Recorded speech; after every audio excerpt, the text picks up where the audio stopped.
monde, c'est l'abri des pages, j'espère que vous allez bien. Aujourd'hui, je vous retrouve dans une petite vidéo que j'espère assez rapide, un minimum, parce que je vais vous donner mon avis sur les 3 derniers tomes colo que j'ai achetés première moitié 2024, parce que début 2024, sachant que ces deux-là... Non, attends, je l'ai acheté en avril celui-là?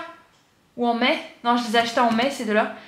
Donc je dois vous dire que le mois de mai c'est quand même, on s'approche de la moitié de l'année, hein. Donc du coup on va dire les tomes de coloriage que j'ai achetés dans la première moitié. Sachant qu'il y en a d'autres qui ont été annoncés pour genre fin juin, début juillet, je sais pas trop. Parce que là je filme la dernière semaine de mai. Donc comme il y a un petit décalage entre le moment où je filme et le moment où je publie, vous allez vous dire, bah ouais mais cocotte, il y en a des trop beaux qui sont sortis. Oui je sais. Il y a le tome notamment Petite Bête que je trouve trop beau, donc je sais pas encore si je vais l'acheter. Par exemple, dans ce tome là, à la base, je voulais vous présenter le tome 10, le tome... non pas ça, le tome 11 et le tome des Schtroumpfs. Le truc c'est que en allant chez Leclerc, parce que c'est là que j'achète tout, parce que c'est la librairie la plus proche de chez moi, et la seule d'ailleurs, quand je suis allée acheter les tomes... Non attends, c'était quoi déjà? J'y suis allée le lendemain de la sortie, je crois, pour acheter le tome des Schtroumpfs. Et en fait, j'ai feuilleté et ça m'a déçue par rapport à ce que j'avais vu en vidéo sur YouTube. Parce que je trouvais que les coloriages étaient beaux, le peu que j'avais vu, parce que je me suis dit, bon, j'en ai vu une dizaine, ça me suffit pour vouloir l'acheter. Et en fait, quand je suis allée feuilleter, je me suis rendu compte que la plupart des coloriages, c'était la même chose. Il n'y avait aucun coloriage d'intérieur de maison. Il n'y avait que des trucs extérieurs, des coloriages qui étaient très proches les uns des autres et tout. Je me suis dit, bon, tu sais quoi, je vais pas l'acheter. Donc du coup, je me suis dit, comme je vous ai pas encore très bien présenté le tome nature que je vous avais présenté, je crois, dans une vidéo haul et dans la vidéo tous mes livres de coloriage, bah là, je sais que je vous l'ai déjà montré, mais aujourd'hui, je vais vous donner mon avis sur ce tome au sujet de la difficulté, comment je m'y prends pour faire des coloriages, pareil pour le 10 et le 11. Parce que j'ai fait un coloriage dans chacun d'entre eux. Et pour le tome 11, vous inquiétez pas, la trilogie, on va dire ça comme ça, j'ai réussi à filmer ma trilogie de vidéos sur une double page du tome 11 que je vais pas vous montrer aujourd'hui, il faudra attendre la semaine prochaine pour la voir. Je dois vous dire que je m'attendais pas du tout à filmer cette vidéo avant celle que je vous fais aujourd'hui. Et en fait, j'ai réussi. Donc du coup, je suis trop contente. Donc je vous ai fait un coloriage par bouquin. Donc le tome nature, donc c'est 4,95, non ce serait trop beau, 14,95 à chaque fois. Donc je vous remontre un petit peu les solutions, sachant que je l'ai déjà fait dans ma vidéo, je vous présente mes livres de coloriage. Donc les dessins sont assez simples, alors par contre le dessinateur c'est qui? C'est William Ball. C'est William Ball qui a dessiné, mais William Ball c'est comme Jérémy Mariez, ce sont des coloriages... Oh, mais on dirait que mon bras il est difforme quand je fais comme ça. Oh my god. Bref, pardon. J'aime beaucoup ce dessinateur, autant peut-être que je mettrais Jérémy Mariez en premier et William Ball juste après, mais c'est pas de beaucoup. Parce que je trouve que les coloriages... Oh mais celui-là je l'ai complètement foiré, je vous l'ai déjà montré celui-là. Bref, je trouve que les coloriages sont assez simples. C'est des portraits ou alors avec des petits fonds qui sont pas très difficiles à faire. Donc franchement je suis pas déçue du tout pour celui-là. J'avais hésité entre celui-là et le tome Saison de Disney aussi. Et au final j'ai pas pris Saison, mais je pense que je vais très prochainement l'acheter. Parce que on va arriver en été, enfin peut-être qu'on l'est déjà quand je poste cette vidéo, je sais plus bien, c'est pas grave. Moi c'est des capsules temporelles mes vidéos, mais sans déconner. Donc du coup, comme on arrive bientôt en été, je me dis, il y a forcément des colos qui vont être, celui-là typiquement, qui vont être dans l'eau, à la plage, choses comme ça quoi, avec Lilo et Stitch notamment. Et je me dis, peut-être que ce serait le bon moment d'acheter, pourquoi pas, le tome Saison. Alors, est-ce que je suis en train de me justifier? Absolument, oui, bien sûr. Je n'ai pas besoin d'excuses pour acheter des bouquins de coloriage, mais j'avoue que parfois je me dis ça fait too much. Celui-là pour Halloween, ça va très bien, celui-là pour le printemps, pour l'été, enfin bref, il y a celui-là pour l'hiver, enfin voilà. Après, c'est vrai que dans le tome Saison, les saisons justement sont beaucoup plus marquées en fait. Donc, c'est bien plus spécifique. Mais bon, celui-là, il est assez simple, c'est assez chouette. Je vous montre un coloriage exemple. Donc vous voyez que les zones, elles sont quand même, si vous les voyez bien, parce que je ne suis pas sûre de comment ça rend à la caméra, elles sont, bon vous voyez mon trépied, ma caméra, ma ring light, vous voyez tout, c'est formidable. Mais je pense que vous voyez assez bien les zones. Et en fait ce sont des grosses zones ou des zones où il n'y a pas des détails, enfin il y a des détails ouais mais pas tant que ça en fait. Donc je pense que en termes de difficulté, je le mettrai peut-être pas dans les faciles parce que les personnages, il y a des zones assez compliquées quand même. Mais pour ce qui est des fonds, je le mettrai peut-être dans le niveau moyen, niveau de difficulté moyen, on va dire ça comme ça. Je vous montre pas celui que... Alors attendez, je vous en ai déjà montré un, non? Je vous ai montré lequel? Est-ce que je vous ai montré celui-là? Ah peut-être. Bah écoutez, je peux vous le remontrer. Voilà, typiquement, j'ai pu le faire avec les Crayolas. Je l'ai marqué là d'ailleurs. J'ai pu le faire avec les Crayolas.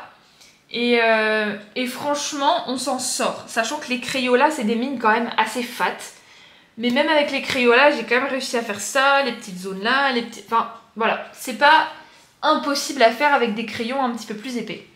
Sachant que dans la vidéo que je vous montre la semaine prochaine, enfin c'est une trilogie de vidéos parce que c'est en 3 parties, je vous parle d'autres palettes, sauf les Crayolas, parce que bon, vous allez voir le niveau de détail. Je pense que les Crayolas, ça s'utilise pour les coloriages faciles à moyen en termes de difficulté. Bon, la difficulté dont je parle, c'est le nombre de détails, clairement. Mais sinon, les difficiles, je pense que les Crayolas, c'est mort. Donc là, vous avez toute la série de livres. Je suis loin de les avoir. Et le saison, c'est celui-là. C'est celui-là dont je vous parle. Je le compare beaucoup. Trompe-l'œil, j'ai le tome 2. Le tome 3, je sais pas encore si je vais me l'acheter. Enfin bref, voilà. Vous avez à peu près tout. Donc celui-là, c'est, je dirais, niveau facile à moyen. Donc, pas forcément beaucoup de détails. Vous pouvez donc prendre des feutres comme les Crayolas, même si la mine est assez épaisse, c'est pas grave. Vous avez le bout, le vraiment tout au bout de la mine. Je sais pas si ça dit tout au bout, c'est pas grave, on s'en fiche. Vous avez compris de quoi je parle. Qui est assez fin pour pouvoir faire des petits détails quand même un minimum. Ok, bon, j'ai dû faire une petite remise à niveau parce que ma caméra, elle bug, elle en peut plus, elle est en PLS. Le nombre de close-up et de trucs de vue un petit peu plus éloignés. Ah, je pense qu'elle sait pas ce qu'il faut faire là. Donc il faut bien que je mette mes mains comme ça en mode c'est bon, tu filmes mes mains, cocotte, ça va bien se passer. Donc voilà, je vous parle surtout de Keystone et Brut Funner, mais pas forcément des Crayolas. En tout cas, pour celui-là, les Crayolas, il n'y a pas de problème. Le deuxième tome dont je voulais vous parler, c'est les grands classiques, tome 10. Je l'ai acheté cette année parce que, bah, tout simplement, j'avais pas envie de l'acheter avant, voilà. Alors, je vous montre les solutions aussi sur Instagram, mais je vous les montre aussi aujourd'hui, il n'y a pas de problème. Voilà, je vous fais pas forcément des gros close-up parce que de toute façon, pour les close-up, je vous les fais sur... Bon, je dois faire des cuts quand même un petit peu parce que ma caméra est un petit peu en PLS. Donc je vous fais en fait des vues un petit peu plus proches. Je vous posterai ou je vous l'ai peut-être déjà posté, je sais pas, le réel sur Instagram avec toutes les solutions de ce livre-là, qui sont un petit peu plus en close-up, détaillé, tout ça, machin. Toi-même tu sais, voilà. Et c'est un livre que je trouve vraiment très chouette. Et comme je viens de finir de filmer ma trilogie de vidéos sur une double page du tome 11, je peux vous dire que maintenant, quand je vois des coloriages simples avec des gros portraits ou avec des niveaux de détail qui sont pas forcément comme celui-là, là par exemple, qui sont pas forcément très compliqués, je me dis, je pense qu'à l'avenir, une page simple avec un petit peu de détails comme dans le tome Princesse, je vais m'arrêter de critiquer parce que franchement, quand vous faites une double page, vous-même vous savez qu'après c'est compliqué quoi. Enfin c'est... Comment dire? Vous savez que les doubles pages c'est extrêmement compliqué, donc quand vous revenez à des pages simples entre guillemets comme ça, vous vous dites ouais en fait c'est pas si difficile que ça quoi. Voilà. Alors il y a des coloriages là-dedans que je trouve très très jolis, comme par exemple le 48, là c'était un coloriage avec lequel j'avais hésité. Je vous montre pas tout de suite les coloriages que j'ai finis, enfin je peux vous en montrer un très rapidement, voilà. Je sais que vous pouvez mettre pause, donc c'est un petit peu bête ce que je viens de faire, mais c'est pas grave. Les zones sont quand même pas très compliquées. On peut voir que le fond ça va, les personnages c'est un petit peu plus détaillé. Donc je dirais que c'est à peu près comme nature, voire peut-être un petit peu plus compliqué que nature, mais je les mettrai quand même dans la même catégorie. Bon celui-là je vous l'ai pas montré encore, ou je sais plus en fait, je sais plus ce que je fais. J'ai tellement filmé de vidéos aujourd'hui que je saurais pas vous dire en fait ce que je fais pas, enfin bref. Ça, les zones blanches, je vous en parle dans la vidéo, dans la troisième partie de mon coloriage du tome 11. Et en fait, je trouve ça très bien. Parce qu'il y a un coloriage du tome 11, je vous le montrerai plus en détail. La double page que j'ai fait d'Alice au Pays des Merveilles. Vous avez des zones blanches, mais avec des traits. Et en fait je trouve ça très bien de laisser les zones blanches comme ça. Parce que du coup, une fois que vous finissez le colo et que vous avez juste la zone blanche comme ça, sans tous les traits de coloriage à l'intérieur, bah je trouve ça un petit peu plus esthétique en fait. Et c'est ce qui m'a posé problème dans le tome 11, parce que le colo que j'ai fait, bah la couleur c'était genre blanc, violet, bizarre, donc c'est ce que j'ai fait au final. Mais je me dis, bah j'aurais bien aimé laisser la zone en blanc en fait, mais on voyait des traits, etc. Et je me disais que c'était pas très esthétique de loin, donc j'ai quand même rempli les zones avec la couleur qui était conseillée. Mais bon, je me dis avec le recul, je sais pas trop en fait. Donc celui-là, je le mettrai en niveau moyen aussi, pas forcément difficile. Non, difficile, les gars, c'est celui-là. Mais je déconne pas du tout. Au niveau difficulté. Donc ça, c'est Jérémy Mariez aussi. Hop, j'ai donné un coup dans la caméra, on kiffe. Jérémy Mariez. Alors attendez, je crois que dans celui-là, ouais, vous avez ça. En fait, je fais pas forcément attention, mais vous avez le rabat avec des petites lignes comme ça pour pouvoir traquer. Bon, alors il y a marqué tester ici vos couleurs. Moi, je mets les coloriages et dans quel ordre je les fais. Pourquoi je mets l'ordre des couleurs que j'utilise? Enfin, l'ordre des couleurs, non, l'ordre des coloriages dans lesquels je les fais. Parce que je trouve ça intéressant de voir mon évolution en coloriage. Donc de voir d'où je viens et où je vais, en fait, où j'en suis aujourd'hui. Donc là, je l'ai marqué sur la première page. Mais sinon, en fait, en vrai, ouais, il y a ça aussi. Je m'en étais même pas rendu compte. Oh my god, je l'ai vu dans une vidéo YouTube et depuis que j'ai vu ça, j'étais en mode mais vas-y, mais pourquoi je mets pas mes coloriages là en fait? Parce que du coup, au lieu d'avoir des feuilles volantes ou alors de crabouiller la première page, donc celle-là avec tous les coloriages que vous faites dans l'ordre, etc., je me dis mais le rabat c'est tellement mieux. Et en fait, là, bah du coup ça vous permet de traquer vraiment vos coloriages et je trouve ça trop bien. En fait, c'est une invention, mais genre, c'est un petit rabat à mettre en plus, mais en vrai, c'est trop bien. Et le coloriage que je vous montre dès la semaine prochaine, c'est celui-ci. Et donc là, vous voyez, il y a une petite zone, blanche, on dirait, qui ressemble à cette zone-là, mais on voit bien que le blanc ici est un peu plus clair que là. Et en fait, là, cette zone-là, c'est du violet un petit peu clair, en fait. Et je me dis, bah, j'aurais préféré la laisser blanche et pas mettre de violet du tout, mais on peut pas. On peut pas, parce que bah, la zone, il y avait les traits de coloriage, les traits du coloriage, donc les traits gris comme ça quoi, qui restaient dedans. Et en fait je trouvais ça pas ouf. Ah bah pile poil, je tombe sur la double page que je trouve trop belle. Je vais vous la montrer dans les solutions juste après. Donc mon avis c'est que ce tome il est incroyablement beau, parce que vous avez des pages plus simples, des pages plus compliquées, vous avez des doubles pages dans ce sens là, comme celui-là. Enfin, vous avez de tout, donc je pense qu'il y a pour tous les niveaux. Mais c'est vrai qu'en niveau de détail, vous voyez bien, là, vous vous dites, ouais, enfin, les petites fées déjà dans Clochette, j'adore. Mais surtout, vous remarquez bien qu'il y a le détail de l'herbe, en fait. Donc, c'est là où est toute la difficulté. C'est le détail du fond, en fait. Mais le personnage en lui-même, il n'y a pas de problème, le portrait, il n'y a pas de souci. Mais quand on voit le coloriage comme ça, on se dit, oh, bah, au niveau des couleurs, ça va. Oui, bah non, parce que le coloriage que je veux faire, enfin la prochaine double page que je veux faire, je sais pas si je vais la faire maintenant, je vous avoue. J'ai besoin de pause avant de refaire des doubles pages à mon avis. Mais il y a 62 ou 63 couleurs, 64, je sais plus. Donc bah vous savez quoi, on va les recompter ensemble. C'est trop mignon. Dans les livres de coloriage, il faut qu'il y ait des petits animaux et des personnages de la fée Clochette, ou alors de Robin des Bois. Là c'est top pour moi. Et ça, rien que pour ça, je vais me dire, ok, tu sais quoi, je vais acheter le coloriage. Même celui-là, je le trouve bien, alors que Aladdin, je suis pas forcément fan. Hercule, j'aime pas du tout. Mais Aladdin, ça m'avait un petit peu traumatisée parce que quand j'étais petite, Shere Khan, non c'est pas Shere Khan du tout, non, n'importe quoi. Rava. Oh, je sais plus comment il s'appelle, le tigre de Jasmine. Je sais plus comment il s'appelle. Adorable cet animal, mais quand elle part, la tête du tigre, oh j'étais tellement triste quand j'ai vu ça. Et du coup je peux pas voir Aladdin sans avoir envie de pleurer pour le tigre en fait, mais bon, c'est pas grave. C'est juste une petite anecdote. C'est celui-là que je voudrais faire, il est trop canon. La vache, je me dis, Brut Funeur, on doit se mettre trop bien en fait à faire un colo comme ça. Ou alors Heath Throne pour la mine super fine, mais je vous invite à regarder mes vidéos qui vont venir là. Parce que... j'ai encore appris à découvrir mon matériel, donc Brutfuner, Ethrone, etc. Je vous en dis pas plus, regardez la vidéo de la semaine prochaine. Parce que je choisis ma palette de couleurs avec vous en vidéo, etc. Et j'apprends un petit peu plus à faire connaissance avec mon matériel et franchement j'ai kiffé. Celui-là, pareil, magnifique, incroyable. Surtout le film, je sais pas si vous avez vu le film avec Hailey Berry, je sais plus comment elle s'appelle. Elle est incroyable. Non, c'est pas comme ça. Hailey Bailey, je sais pas quoi. Enfin bref, l'actrice qui joue la petite sirène, elle est trop mignonne. J'adore. Ça fait énormément de bruit parce que elle est métisse ou je sais pas quoi, mais franchement, elle est incroyable.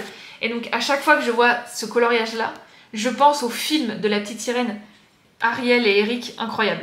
Et en fait, cette scène dans le film, elle est tellement belle, incroyable, c'est hyper fidèle quoi. C'est dans les Caraïbes et il y a tout un côté dansant, chantant avec toutes les traditions et la culture, la nourriture des Caraïbes. Franchement, j'ai kiffé. Donc voilà, bref, c'était le petit aparté où je me rends compte qu'en fait les noms des acteurs, je suis une quiche, mais bon, c'est pas grave. Alors regardez le nombre de couleurs qu'il y a pour celui-là. C'est pour ça, grosse difficulté pour celui-là. Il y a certains colos qui m'ont l'air moins compliqués quand même à faire. Oh, c'est pas vrai. Vous avez vu là? Vous avez vu le truc là? Oh, c'est quoi le 79? Attends, je vais aller voir parce que franchement ça m'intrigue. C'est quoi le 79? Ah, c'est celui-là! Oh punaise! Il est aussi compliqué que ça! Mais non! Alors attendez, je vais aller voir le 71 sinon pour voir en termes de difficulté. Oh, celui-là ça va. Celui-là vous avez des grandes zones qui ont l'air quand même faisables. Mais je le mettrai quand même... Bon, celui-là par exemple, vous avez vu les zones, elles sont quand même assez simples. Donc je dirais que dans ce tome-là, il y a du facile, du moyen et du difficile. Avec quand même plus de difficile que de moyen et de facile, on est d'accord, mais bon. Alors celui-là, toutes les couleurs, vous savez quoi, on va les compter ensemble parce que ça vaut le coup. Hein. Alors ça fait 10, 11, 12, 13, 14, 15, 16, 17, 18, 19, 20, 21, 22, 23, 24, 25, 26, 27, 28, 29, 30, 31, 32, 33, 34, 35, 36, 37, 38, 39, 40, 41, 42, 43, 44, 45, 46, 47, 48, 49, 50, 51, 52, 53, 54, 55, 56, 57, 58, 59, 60. Il y a 60 couleurs. C'est un truc de ouf. Mais non, mais sérieux. Puis surtout que regardez les différences de vert. Celui-là, ils se ressemblent tellement. C'est tellement facile de tomber sur les mêmes couleurs, quoi. Surtout que quand vous regardez le colo de loin, bah vous vous dites, ah ouais, c'est pas les mêmes couleurs. Enfin bon, bref, un délire. Mais le tome 11, il est magnifique. Alors c'est sûr que vous allez mettre un certain temps. Parce que, spoiler alerte, mais ça je vous le dirai dans la troisième partie parce que le coloriage, pour vous dire, j'ai mis plus d'une demi-journée en termes d'heures. Hein, j'ai pas passé une demi-journée à le faire seulement, hein, pas du tout. J'ai filmé la double page, j'ai mis 2 semaines pour le filmer, pour filmer la trilogie de vidéos que je vous sors. Et en termes d'heures, mais d'heures passées dessus, sachant que je me suis chronométrée, j'ai passé plus d'une demi-journée. Et une demi-journée, ça fait 12 heures. Parce que 24 heures, une journée, une demi-journée, 12 heures. Donc j'ai passé plus de 12 heures. Si vous voulez savoir combien d'heures exactement j'ai passé, je vous invite à attendre dans quelques 3 semaines. Parce que comme j'ai fait 3 vidéos, donc 3 parties pour faire le coloriage, c'est un délire. Mais franchement, petite fierté personnelle parce que j'ai quand même réussi à filmer et à vous montrer tout ça et à vous faire un petit résumé de tout ce que j'ai fait, quoi. Voilà. Donc voilà, c'était ma vidéo aujourd'hui où je vous donne mon avis. Donc c'est des coloriages un petit peu niveau moyen difficile. Ça vous avez facile et moyen, moyen difficile, plus difficile qu'autre chose, mais vous avez quelques moyens, quelques faciles, enfin bon, ça dépend.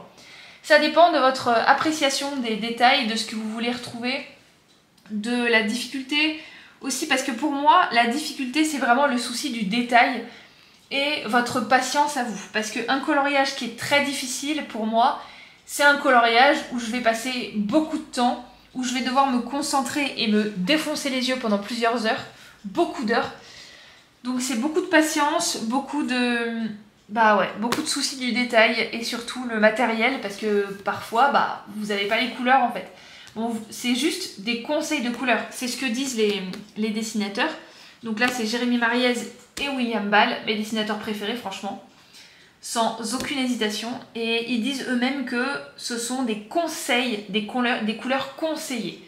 Donc si vous voulez en prendre d'autres, libre à vous, il n'y a aucun problème. C'est juste que si vous voulez avoir le coloriage le plus beau possible, bon, faut suivre ce qui vous est dit. Mais si vous avez des teintes approchantes qui ne sont pas exactement les mêmes au pixel, à la pigmentation près, c'est pas très grave quoi. Au centième de pigmentation, on s'en fout, on va pas le voir de toute façon. C'est le coloriage dans son entièreté. Est-ce que ça rend beau pour vous? Est-ce que... Enfin voilà, c'est à vous de voir. Donc c'est pour ça que pour moi, la difficulté des coloriages, c'est très subjectif. Parce que bah, moi, je sais que je peux être patiente pendant un temps donné et après, je vais arrêter et faire une pause de colo pendant plusieurs heures, par exemple, vous voyez. Donc ça dépend complètement de vous. Donc voilà. Donc j'espère que cette vidéo vous aura plu. N'hésitez pas à liker, à vous abonner, ça m'encourage de ouf. Et on est de plus en plus dans cette petite famille de l'abri des pages. Je suis super heureuse d'être avec vous aujourd'hui. N'hésitez pas à commenter. Moi, je vous encourage à commenter pour avoir votre feedback, vos avis, etc. J'adore parler avec vous. J'adore ça. Il n'y a aucun commentaire qui est trop long ou trop court. Vous inquiétez absolument pas. J'adore vos retours. N'hésitez pas à partager aussi pour que je puisse avoir une communauté grandissante de jour en jour. Ça me fait tellement plaisir. Vous vous rendez pas compte à quel point ça me fait chaud au cœur, quoi. C'est incroyable. J'imaginais pas du tout. Donc je faisais cette chaîne avant tout pour voir jusqu'où ça pouvait me mener. Et je continue parce que j'adore ça. Et le fait de voir que vous aimez ça, bah, ça me motive pour en faire toujours plus et du contenu de plus en plus qualitatif. N'hésitez pas à me suivre sur Instagram, YouTube et Spotify en fonction de la plateforme sur laquelle vous regardez cette vidéo aujourd'hui. Et en attendant du coup la première vidéo du coloriage du tome 11 de la double page 5 et 6 de Alice au Pays des Merveilles, eh bien portez-vous bien et prenez soin de vous.